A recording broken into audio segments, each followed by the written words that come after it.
आता पुढची बातमी देशभरात चर्चेत राहिलेली बातमी। उत्तर काशीमधील बोगद्याचं खोदकाम हे जवळपास पूर्ण झालं आणि कुठल्याही क्षणी 41 कामगार हे बाहेर येणार आहेत। दरम्यान बांधकाम सुरू असलेल्या ठिकाणी रुग्णवाहिकांचा ताफा आणि तात्पुरतं रुग्णालय सज्ज ठेवण्यात आलंय।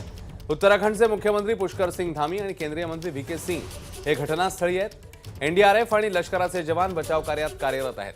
गेल्या 17 दिवसांपासून हे कामगार बोगद्यामध्ये अडकलेले आहेत आणि त्यांना वाचवण्याच्या दृष्टीने प्रयत्नांची शिकस्त केली जाते, बाहेर काढण्याच्या दृष्टीने शिकस्त केली जाते आणि कुठल्याही क्षणी हे कामगार आता बाहेर येणार आहेत। रेस्क्यू ऑपरेशनने अंतिम टप्पा गाठलेला आहे आणि काही मिनिटांमध्येच हे कामगार बाहेर येतील, त्यानंतर तात्काळ रुग्णालयात नेण्यात येईल।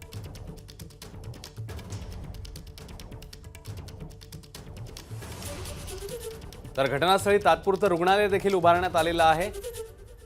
वैद्यकीय मदत काही लागली तर सर्व मजुरांना काढण्यासाठी 1.5 ते 2 तास हे लागू शकतात। अडकलेल्या मजुरांचे कुटुंबीय श्वास रोखून याची प्रतीक्षा करतात। अवघा देश मोठ्या आशेने या रेस्क्यू ऑपरेशनकडे पाहतोय। तिकडे केंद्रीय मंत्री व्ही.के. सिंग देखील घटनास्थळी पोहोचलेत। उत्तराखंडचे अनेक वरिष्ठ अधिकारी देखील या घटनास्थळी आहेत।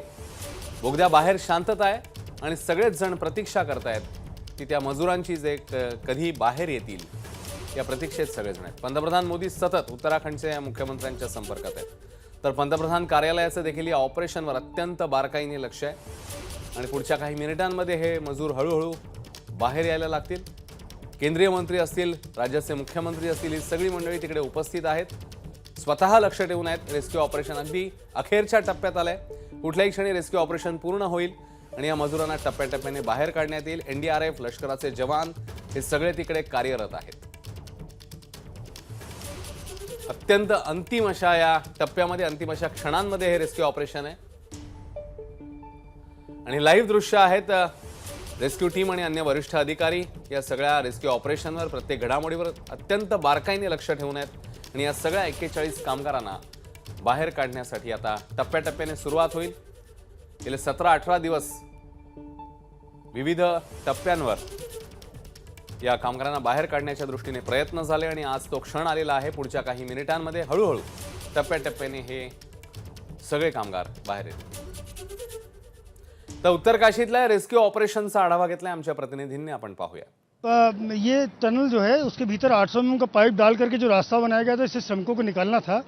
तमाम बाधाएं आपने देखी शुरू से ही इस रेस्क्यू ऑपरेशन में आई। 17वां दिन है, लगातार एक के बाद एक समस्याएं पेश आई हैं, लेकिन अभी जिसको आखिरी समस्या, आखिरी हर्डल के तौर पर बताया जा रहा है, वो एक पाइप है जो इस रास्ते पर आ गया है। उस कारण से वो जो ट्रॉली है जिससे जो मजदूर हैं उनको भीतर से बाहर लाया जाना है, उस ट्रॉली का मूवमेंट नहीं हो सकता है। इस कारण से उसको पाइप को काटना पड़ रहा है। चूँकि आप सोचिए 57 मीटर पाइप अंदर जा चुका है, उसके भीतर जा करके गैस कटर से उस पाइप को काटा जाता है, तो ये बड़ा मुश्किलों भरा काम है।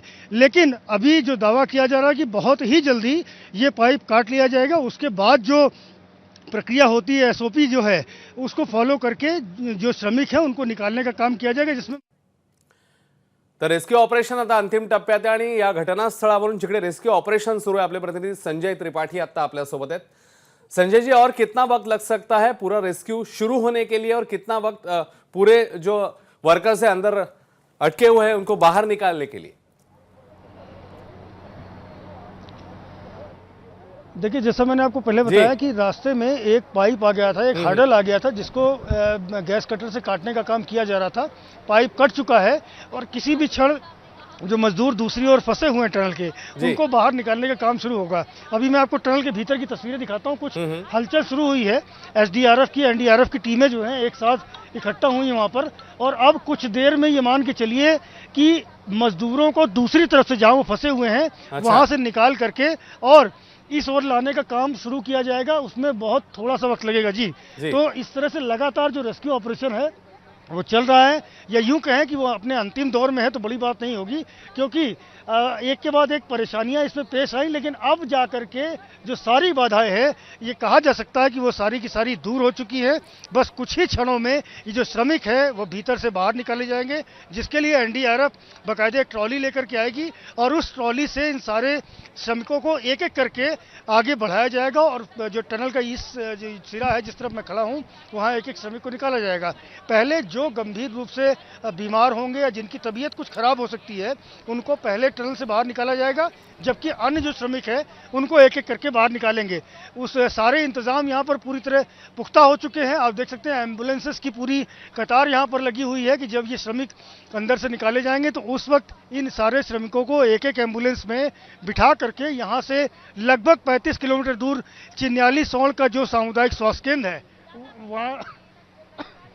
वहाँ लेकर जाएंगे और वहाँ उनका स्वास्थ्य का परीक्षण होगा। पहले तो ये जो टनल है इसी जगह पर एक मेडिकल कैंप लगाया गया है, इसी जगह पर उनका प्राइमरी हेल्थ चेकअप किया जाएगा। उसके बाद में जो चिन्याली सौड़ का सामुदायिक स्वास्थ्य केंद्र है वहाँ उनका गंभीरता से परीक्षण किया जाएगा कि उन्हें कोई गंभीर परेशानी तो नहीं है। अगर वहाँ ट्रीटमेंट हो सकता है चिन्याली सौड़ में तो उनको वहाँ रखा जाएगा, अन्यथा जो चिन्याली सौड़ का हेलीपैड है वहाँ से उनको एयरलिफ्ट भी किया जा सकता है।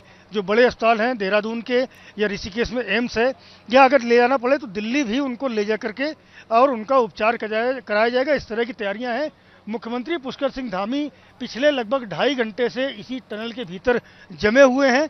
जो अंतिम क्षण है रेस्क्यू ऑपरेशन के वो अब उनकी निगरानी में हो रहे हैं।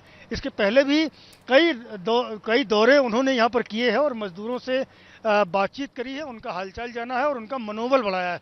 क्योंकि 17 दिन का वक्त आप समझिए कि अंदर इस अंधी सुरंग के भीतर 17 दिन का वक्त बिताना कितना मुश्किल काम है। वो सुरंग के भीतर से अब श्रमिकों के निकलने का सिलसिला थोड़ी देर में शुरू होगा। उनके साहस की, उनके धैर्य की, उनकी जीवटता की तारीफ की जानी चाहिए कि इतने लंबे समय तक ये सारे श्रमिक भीतर फंसे रहे और अब किसी भी क्षण उनको मान के चलिए किसी भी क्षण उनको टनल के दूसरी ओर इस खुले आसमान की ओर लाए जाने की तैयारी है। वो घड़ी कभी भी आ सकती है, क्योंकि जो हर्डल्स थे वो सारे के सारे क्लियर हो चुके हैं। बस इंतजार किया जा रहा है उन श्रमिकों का। परिजन भी, मैं एक तस्वीर और दिखाता हूँ आपको कि जो ये अंदर फंसे हुए श्रमिक हैं उनके घर वाले, चाहे वो उड़ीसा से हों, चाहे वो झारखंड से हों, चाहे वो उत्तर प्रदेश से हों, उनके घर वाले, उनके परिवार के लोग यहाँ जमा हैं। अपने साथ बहुत सारा सामान लेकर के आए हैं, कपड़े लत्ते से लेकर खाने पीने का सामान है। ये भी सारे उसी तरह से इंतजार कर रहे हैं जैसे देश का हर नागरिक उन मजदूरों के बाहर निकलने का इंतजार कर रहा है। निश्चित रूप से थोड़ा ही वक्त बचा है जब ये सारे के सारे श्रमिक सामने होंगे और उस तस्वीर का इंतजार जो पिछले 17 दिनों से हर कोई कर रहा है वो तस्वीर सामने होगी। जी संजय जी, और एक बात, कौन कौन सी रेस्क्यू टीमें हैं जो इस पूरे ऑपरेशन में शामिल हुई है?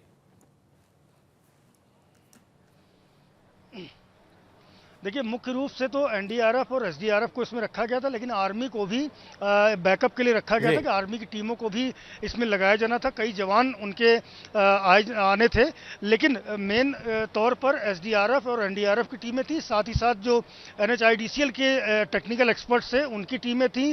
विदेशों से भी कुछ एक्सपर्ट्स आए थे जो टनलिंग के एक्सपर्ट्स थे, जिन्होंने पहले भी टनलिंग से जुड़े हुए कई रेस्क्यू ऑपरेशंस किए थे, वो भी यहाँ पर आए हुए थे, जो लगातार इस पूरे रेस्क्यू ऑपरेशन में अहम भूमिका निभाते रहे। उनकी ही निगरानी में, उनके ही दिशा निर्देशन में ये जो टनल में रेस्क्यू ऑपरेशन चल रहा है, ये सिलक्यारा का छोर है और इसी तरफ से मुख्य तौर पर काम किया जा रहा था। तो ये सारे के सारे एक्सपर्ट्स यहीं जमा रहे हैं और अब ये जो पूरा रेस्क्यू ऑपरेशन है 17वें दिन ये लगभग पूरा हो गया है। बस थोड़ा सा हर्डल बीच में आया था, लेकिन जैसा उम्मीद की जा रही है और जैसी कि हलचल मुझे यहाँ से नजर आ रही है, ये मजदूरों के निकाले जाने का सिलसिला किसी भी वक्त शुरू हो सकता है। संजय जी, मेडिकल फैसिलिटी की अगर बात करें तो कौन कौन सी मेडिकल फैसिलिटीज अभी उधर जो है तैनात की गई है?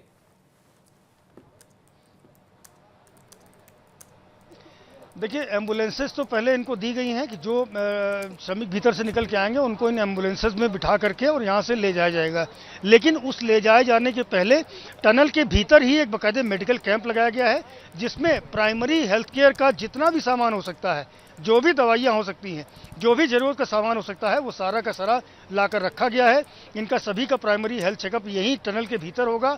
इसके बाद में इनको आगे ले जाएगा। 8 बेड भी लगाए गए हैं इस टनल के भीतर, क्योंकि देखिए बाहर बहुत ठंड है और टनल के भीतर का जो टेम्परेचर है वो थोड़ा सा गर्म बताया जाता है बाहर के तापमान से।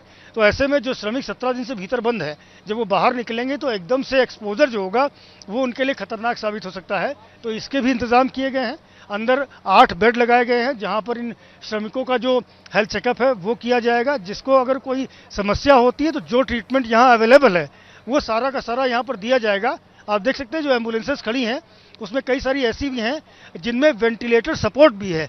तो अगर कोई मरीज गंभीर होता है, क्योंकि टनल से जब मजदूर निकाले जाएंगे, 800 mm का पाइप जो भीतर गया है उससे जब मजदूर बाहर निकाले जाएंगे तो उसमें उनको प्रायोरिटी दी जाएगी जिनकी कुछ तबीयत खराब है या जिनको कोई शारीरिक या स्वास्थ्य संबंधी समस्या है, उन सबको पहले निकाला जाएगा। बाकी जो नॉर्मल कंडीशन में है उन मजदूरों को उनके बाद धीरे धीरे करके निकाला जाएगा। तो ये वेंटिलेटर सपोर्ट वाली जो एम्बुलेंसेज यहाँ लाई गई हैं वो इसलिए हैं कि अगर कोई गंभीर पीड़ित होता है, बीमार होता है, तो उसको तत्काल वेंटिलेटर सपोर्ट पर लिया जाएगा और इसके बाद में यहाँ से जो प्राइमरी हेल्थ केयर, जो हेल्थ चेकअप यहाँ होगा, जो ट्रीटमेंट यहाँ होगा, इसके बाद में इन सभी को चिन्याली सोल में बाकायदे एक वार्ड रिजर्व किया गया है जिसमें 41 बेड लगाए गए हैं। वहाँ सभी बेड पर ऑक्सीजन का सपोर्ट दिया गया है, वेंटिलेटर का सपोर्ट दिया गया, तमाम मॉनिटर्स लगाए गए हैं। जो दवाइयाँ, इंजेक्शन्स या अन्य ज़रूरत के सामान हैं जो इन मजदूरों को ज़रूरत पड़ सकती है, वो सारे के सारे सामान का स्टॉक वहाँ पर लगाया गया है। वहाँ ट्रीटमेंट उनका किया जाएगा। और फिर भी अगर कोई ऐसा मरीज होता है, अगर ऐसा कोई मजदूर श्रमिक भीतर से निकल करके आया हुआ होता है जिसका ट्रीटमेंट चिन्याली सोल के सामुदायिक स्वास्थ्य केंद्र में भी नहीं हो सकता है, तो उनको एयरलिफ्ट करने के भी इंतजाम किए गए हैं बड़े अस्पतालों के लिए। सामने की जो हवाई पट्टी है वहाँ चिनूक हेलीकॉप्टर है, वहाँ से उनको एयरलिफ्ट करके जो बड़े अस्पताल हैं जहाँ उनका ट्रीटमेंट हो सकता है उन जगहों पर भी ले जाने का इंतजाम किया गया है। हालांकि जो चिन्याली सोल का अस्पताल है वहाँ भी उत्तराखंड के जो बड़े एक्सपर्ट डॉक्टर्स हैं उनकी टीम को भी तैनात किया गया है कि ज़्यादा से ज़्यादा जो हेल्थ फैसिलिटी होती है, जो मेडिकल सर्विसेज हो सकती हैं, वो सारी की सारी यहीं उत्तरकाशी में मिल सके। जी संजय जी, बहुत बहुत शुक्रिया इस पूरी जानकारी के लिए और उम्मीद करते हैं कि जल्द से जल्द ये सभी मजदूर जो है वो बाहर आ जाए, सही सलामत बाहर आ जाए। बहुत बहुत शुक्रिया पूरी जानकारी के लिए। एबीपी माझा, उघडा डोळे बघा नीट।